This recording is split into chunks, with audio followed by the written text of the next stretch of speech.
최근 검찰이 이재명 민주당 전 대표 등 야권 인사와 언론인 등을 상대로 통신조회를 한 사실이 알려져서 논란이 좀 일었습니다. 이 대규모 통신조회, 이걸 불법 사찰로 봐야 되는 건지 아니면 검찰의 해명대로 정상적인 수사 절차의 일환일 뿐인지 더불어민주당 김승원 의원과 이야기 좀 나눠보도록 하겠습니다. 전화로 연결되어 있습니다. 의원님 안녕하세요. 네, 안녕하세요. 김승원입니다. 예, 의원님. 네. 저 이재명 대표하고 그저께 이재명 후보죠. 이재명 후보와 네네. 그제 긴급 비공개 독대를 했다. 뭐 이렇게 알려졌던데 이게 네. 아마 검찰의 이 통신조회 여기에 대해서 이야기를 나눴다고 알려져 있더라고요. 어떤 네네. 이야기들 오고 갔습니까? 이재명 후보. 예, 일단은 통신사찰은 특히 이제 서울중앙지검이 한 것이라 예. 저희 법사위에서 따져 물을 일입니다. 예. 그래서 이재명 대표님과 함께 이 통신사찰에 대해서 논의를 했고요. 예. 지금 이게 굉장히 광범위하게 사찰의 수준으로 이루어진 것에 대해서 깊은 우려를 같이 나누었고, 예. 그다음에 또 그 발표도 통신 사찰을 했다는 것도 7개월 지난 후에 하지 않았습니까? 예. 그래서 이게 정치적인 의도도 있다라는 그런 생각이 들었습니다. 어떤 내용을 중앙지검이 통신 조회를 했던 건가요? 일단은 지금 중앙지검이 3개 아마 검사실에서 한 것 같습니다. 예. 문서 번호가 2024, 87번, 116번, 117번이고요. 예. 그다음에 이 통신사찰 문자를 보내면서 뭐 궁금한 점 있으면 물어보라라고 하는 그 회신 전화번호가 7개가 나오거든요. 예. 근데 이건 한 군데 검사실이 아니라 3군데 이상 정도 되는 검사실에서 턴 게 아니냐. 예. 예, 그렇게 지금 예상이 되고요. 예. 그다음에 저와 같은 경우만 해도 지금 2023년 작년 5월 30일까지 총 12건을 들여다봤더라고요. 예. 예, 그래서 너무 무차별적이고 무자비하다라는 생각이 들었습니다. 이게 예. 시작이 윤석열 정권 들어서 6월 달부터 통신 사찰을 한 것 같습니다. 제가 예. 보니까 저에 대해서는 2022년 6월 달부터 이게 털었더라고요. 예. 그러니까 정권 들어서자마자 민주당 국회의원이나 인사들에 대한 광범위한 통신 사찰이 계속 지속적으로 이루어졌고, 예. 특히나 이번에 2023년 1월 달 통신 사찰은 이재명 전 대표가 그 부산에서 피습을 당한 후에 바로 직후에 일어난 일이라 예. 이것은 어떤 그 피습 사실을 뭉개려고 하는, 그러니까 국면 전환을 하려고 하는 정치적인 의도도 있는 것이 아닌가. 알겠습니다. 저는 그렇게 의심을 하고 있습니다. 의원님 일단 저 사실관계 확인 차원에서요. 네. 예를 들어서 이런 거죠. 그러니까 만약에 제가 중앙지검의 수사 대상 피의자라고 하면 네네. 제 통화 내용을 볼 거 아닙니까? 수사기관이 수사 대상 제가 네네. 피의자니까. 예. 그러면 저랑 전화한 사람들이 전화번호 쭉 나올 거 아니에요. 네네. 누구랑 전화했는지 보기 위해서 제가 통화했던 사람들의 전화번호의 인적 상황 조회한 거죠. 네네, 그렇습니다. 거기서 끝난 겁니까? 아니면 더 나가서 통화 내역 이런 네. 거는 알 수 없는 거죠, 검찰이. 어차피 뭐 녹음되는 게 그렇습니다. 아니니까. 사실은 성명과 주민번호 그리고 전화를 건 기지국, 예. 그다음에 전화한 횟수 뭐 이 정도로 이제 그 정보가 제공되게 되는데요. 예. 그것을 잘 정리를 하면 예. 통화자와의 어떤 친밀도라든가 이런 예. 것들도 좀 추측할 수 있고요. 예. 그다음에 그 통화 일시도 나오게 되니까 예. 지금 검찰이 캐고 있는 김만배 신학님 씨라든가 봉지욱 기자 예. 모의를 했는지를 추측할 수 있는 기본적인 정보가 거기서 다 나오는 것이겠죠. 자, 검찰의 설명은 이렇습니다. 뭐 아시고 네. 계시겠지만 이거는 정상적인 수사 절차의 일환이다. 수사 대상인 피의자가 누구랑 통화했는지만 밝히기 위한 거고 이 통화 상대방들 중에서 수사와 관계없는 사람들에 대해서는 보지 않았다. 요게 이제 검찰의 주장이거든요. 이거는 맞습니다. 수사 절차 일환입니까? 아니면은 불법 사찰입니까? 어떻게 보세요? 원래 그렇게 하라고 예. 법에서도 허용을 하되 예. 다만 필요한 최소한도로 예. 비례의 원칙을 지키라는 것인데요. 예. 지금 이것은 2단계, 3단계 계속해서 확대를 했다는 것이죠. 어떤 의미죠, 그게? 그러니까 지금 혐의가 있는 분과 통화를 한 사람이 있으면 예. 그 단계에서 예. 그 단계에서 그 혐의 여부가 있는지를 보고 없으면 다음 단계, 그러니까 그 다음 대상자와의 통화자가 누군지까지 예. 갈 필요가 없는데요. 지금 이 검찰의 수사 행태를 보면 예. 2단계, 3단계까지 넘어서 완전히 예. 저인망식으로 했다는 것이죠. 그러니까 수사권을 남용했다는 겁니다. 그러면 의원님 설명은 앞서 들었던 예처럼 제가 만약에 수사 대상이라고 했을 때 네. 제가 의원님이랑 통화하면 제가 네. 통화한 의원님의 신상만 보는 게 아니라 네. 다시 의원님이 또 누구랑 통화했는지 2차, 통화한 3 이렇게 사람들이 나갔다. 또 나오고, 그다음에 예. 저와 통화한 사람이 또 예. 누구랑 통화했는지까지 예.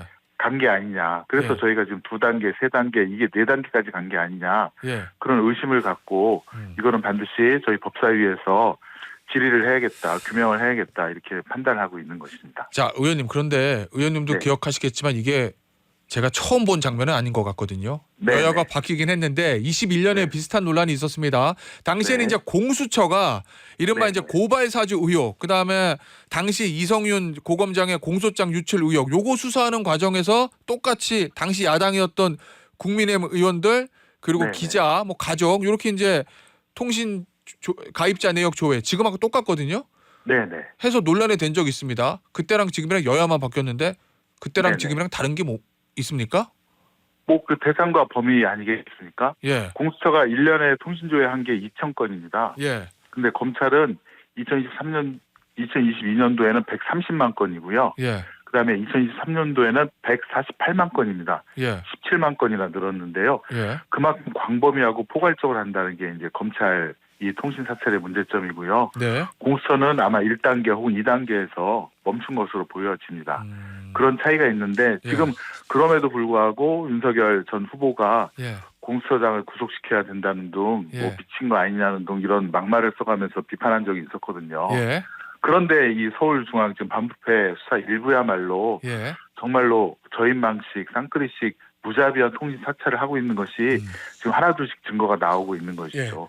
하다못해 저희 수원 계곡에서 닭백숙을 하고 있는 저희 친구도 이 통신 사찰을 당했다는 문자를 받았다고 하는데 예, 정말 어안이 벙벙할 뿐입니다. 예, 알겠습니다. 자, 네. 의원님 잠시 후에 지금 국민의힘 권영세 의원 출연하시면 제가 똑같은 질문을 드릴 건데 네. 앞서 2021년에 공수처의 이 통신자 조회 여기에 대해서 당시에 윤석열 후보가 공수처를 향해서 미친 사람들이다. 요거 말한 건 맞습니다. 그런데 네네. 당시에 민주당의 이재명 후보는 네. 법령에 의한 행위를 사찰이라고 할 수 없다. 이렇게 얘기했거든요. 그러면 네네. 대상이 바뀌니까 뭐 민주당이든 국민의힘이든 말을 바뀐 건 매 마찬가지잖아요. 지금 이제 이 남용을 하고 있다는 게 문제인데요. 통신조회는 통신법상 할 수 있는 거고 다만 필요한 최소한도로 하라고 되어 있어서 예, 그것을 하는 그 검찰에서도 자제를 하면서 최소한도로 해야 되는데 예, 지금 검찰이 이 건에 대해서만큼은 이재명 추미애 대표뿐만 아니라 또 저와 양부랑 같은 법률위원장 예. 그다음에 박주민 의원이라든가 계속 민주당 22명에 대한 통신조회뿐만 아니라 그 보좌진 당사자까지 다 털었다는 것이고요.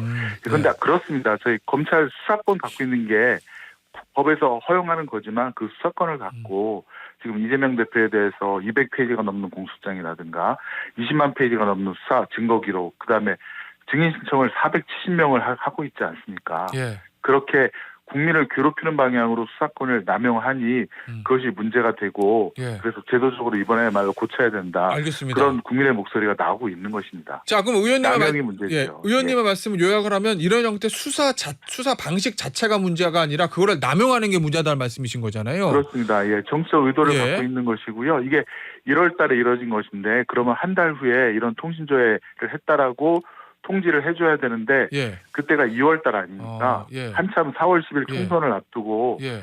이게 똑같이 문제가 될 것 같으니까 지금 예. 통신 사찰을 했다는 문자를 못 보내고 지금 7개월이 지나서야 보낸 거 알겠습니다. 아니겠습니까? 이런저런 정치적 의도와 목적을 갖고 예. 이런 통신 수사, 통신 사찰을 했다라고 저희는 판단하는 것입니다. 자, 의원님. 네. 이게 이제 제도 개선인데 당시 이제 공수처에 2021년에 문제가 됐을 때는 아마 공수처에서 통보를 안 해줬는데 그게 네. 문제가 돼서 제도 개선이 있어서 그래도 지금은 통보는 사후에 해주는 거잖아요. 그렇습니다. 그럼 여기서 뭔가 제도 개선을 해서 저 고쳐야 된다면 어떤 부분을 좀 네, 주안점을 저희가 두고 계십니까? 21대 때 그래서 예. 지금은 통신 조회가 있었습니다라고만 문자를 보내는데요. 예. 어떠한 사실로 통신 조회를 했습니다라는 것까지 포함해서 문자를 보내도록 저희가 지금 뭐 때문에 통신 조회를 당했는지 알 수 없지 않습니까? 예. 그런 것까지 저희가 개정안을 냈는데 그때 21대 법사위에서 그게 통과가 안 됐습니다. 되게 아쉬운 점인데요. 예. 22대 때는 일단 그거부터 시작을 해야 될 것 같고 그다음에 내용까지 통보해 주는 여기에도 걸요? 예 그렇습니다. 내용까지도 통제할 수 있도록 하고 그다음에 이게 지금 검찰이 아무튼 이 제도를 악용하고 있으므로 예. 이것에 대해서도 법원에 영장주의를 도입해야 된다라는 오. 지금 생각도 하고 있습니다. 저 김승원 의원님 법원에 네네. 계셨었죠. 예, 그렇습니다. 판사 출신이신 걸로 알고 있는데 네. 이거 공교롭게도 역시 같은 판사 출신인 국민의힘 최고위원인 장동혁 의원이 네. 한 인터뷰에서 이용자 정보 조회부터 필요하다면 법원의 영장이 필요하다는 점에 대해서는 저도 공감합니다. 이렇게 얘기를 했거든요. 네, 그렇습니다. 그러면- 예전에는 예. 검찰에서 예, 계좌를 털 때도 연결 계좌라고 하지요. 예. 그 계좌와 관련된 또 거기에 입금했던 모든 사람들을 건너서 다 털었거든요. 예. 그런데 그것이 너무 인권 침해다라고 맞아요. 해서 법원에서도 연결 계좌는 일단은 스톱을 시켜라라고 하는 실무가 예. 성립이 됐습니다. 예. 그런 것처럼 통신조회도 계속 건너서 계속 털 수 있도록 놔두니까 지금 이 사태가 벌어진 것이고 저는 최소 10만 명 이상 예. 개인정보가 검찰에 들어갔다고 봅니다. 예. 그리고 그 예. 개인정보도 수사 끝나고 나서 삭제하지 않고 예컨대 대검의 디넷이라든가 예. 그런 곳에 보관할지도 모른다라는 의구심을 갖고 있습니다. 자, 그렇기 때문에 알겠습니다. 예. 통신조회도 연결되는 것을 끊어야 된다. 그건 법원에 의해서 예. 해야 된다라고 생각하고 있습니다. 자, 김승원 의원님이 지금 법사위 야당 간사시고 예. 장동혁 의원님도 법사위 소속이시잖아요. 법사위원이십니다. 예. 그러면 이 부분에 대해서 법원에 영장주의 도입하는 거에 여야의 뭐 공감대를 이룰 수 있겠습니까? 네, 또 장동혁 의원님이 최고위원이시니까요. 예. 국민의힘. 서로 공감대를 이뤄서 한번 예. 적극적으로 추진을 해보겠습니다. 예, 알겠습니다. 그런데 이게 제도 개선에만 하는 게 아니라 네. 뭐 일부에서는 뭐 검찰 수뇌부 총사퇴를 요구까지 하고 있는 것으로 알고 있는데 거기까지 네네. 나가실 계획이십니까? 일단은 저희 법사위에 예. 법무부 장관과 예. 그다음에 서울중앙지검장이나 검찰총장을 부르고 싶습니다. 불러서 예. 왜 이렇게 했는지 그리고 저와 같은 경우만 해도 예. 윤석열 대통령 임기 시작하자마자 한 달 후부터 제 핸드폰 그러니까 통화 기록을 뒤졌거든요. 그러니까 1년 동안 12번을 뒤졌는데 지금 예. 다시 또 1년이 지났는데 이런 일이 또 일어나고 있지 않습니까? 예. 그러니까 저번에도 20번이 넘을 것 같습니다. 도대체 제가 국회의원 시작하기 전에는 한 번도 고소고발 이런 걸 당해본 적이 없었는데 예. 세상에 국회의원 임기하면서 20번 가까이 이렇게 했다는 것은 이 정치적인 목적을 갖고 한 광범위한 통신 사찰이고 그다음에 정적 죽이기 수사에 포함되어서 저도 희생 당했다라고 예. 생각을 하고 있습니다. 자, 의원님 법사위 네네. 간사시잖아요. 예. 지금 법사위에서 법안이 본회의에 올라가서 통과되고 단독 의결하고 대통령 거부권 행사하고 재의결되는 거 이게 반복됩니다. 네. 저 이 방송사법도 그렇고 이 전국민 25만 원 지원법 요거 노란봉투법 요것도 이제 같은 수순을 밟게 될 것으로 보이는데 네네. 한 번은 끊어내야 되는 거 아니냐라는 저 목소리도 있거든요. 네네. 이거 국회 다수당으로서 어떤 계획을 가지고 계십니까? 지금 국회가 가진 입법권의 한도 내에서 저희가 계속 법안을 통과시키고 예. 정부로 보내는데 집행해야 될 정부가 정말 극히 예외적인 경우에만 허용되는 거부권을 남발하는 거에 대해서는 예. 이제는 이제 뭐 법사위라든가 차원이 아니라 예. 국회에서 정말 이게 정치적으로 문제가 있다.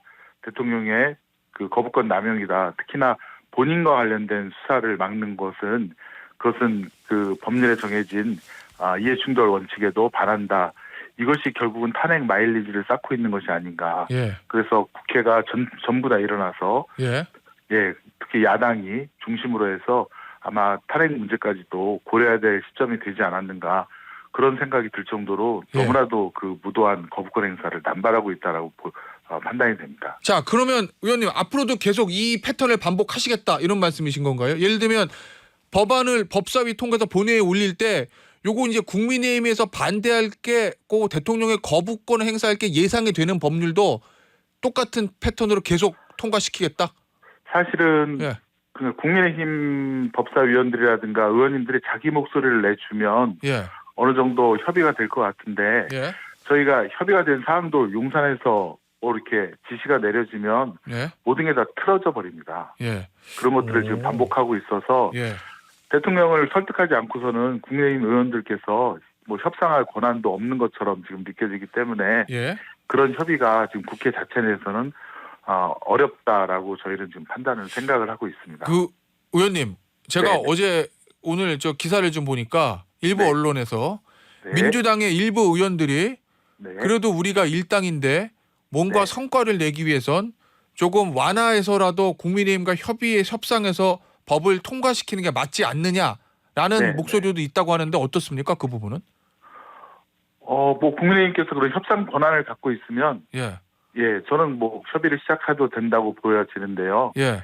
제가 지난번에 대통령실에 그 청문회 출석 여부 통지서를 가지고 갔을 때 예. 그때 대통령실 정무수석님이 오라 그랬거든요. 예. 자기가 받겠다고. 네. 근데 그게 몇 시간 만에 틀어진 겁니다. 또 추가 회의를 했는데 뭐 사장이 받겠다 못 받겠다라고 하는데 저는 그것이 결국에는 그 한남동 혹은 대통령의 의중에 따라서 그런 협의의 결과도 손바닥 뒤집듯이 바뀌고 있는 그런 현실을 목도를 했거든요. 예. 물론 협의는 하겠지만 그 대통령실 뜻에 따르지 않으면 예. 아마 손바닥 뒤집듯이 엎어질 겁니다. 그 얘기는 그런 거를 염두에 두고 우리가 예. 혹시라도 협상을 하더라도 예. 하긴 해야 될 것 같습니다. 그 국민의힘 예. 오신 분들이 진짜 권한을 갖고 있느냐, 예. 대통령실을 설득할 수 있느냐, 예. 혹은 대통령실 뜻에 반해서 할 수 있느냐, 예. 그거를 반드시 묻고 협상을 예. 시작해야 된다고 봅니다. 그 얘기는 대통령실이 강경하고 국민의힘이 대통령실의 의견에 반대로 갈 수가 없기 때문에 협상을 하나만 하다 뭐 이런 취지신 거예요? 네, 저는 경험적으로 그런 체험을 예. 했고요. 예. 아마 협상을 시작하시는 분들도 예. 그런 것을 보지 않을까, 경험하지 않을까 싶습니다. 알겠습니다. 마지막 질문이 될 것 같은데요. 어제 네. 당대표 토론회에서 이재명 후보가 가장 만나고 싶은 사람을 묻는 질문에 윤석열 대통령을 뽑았습니다.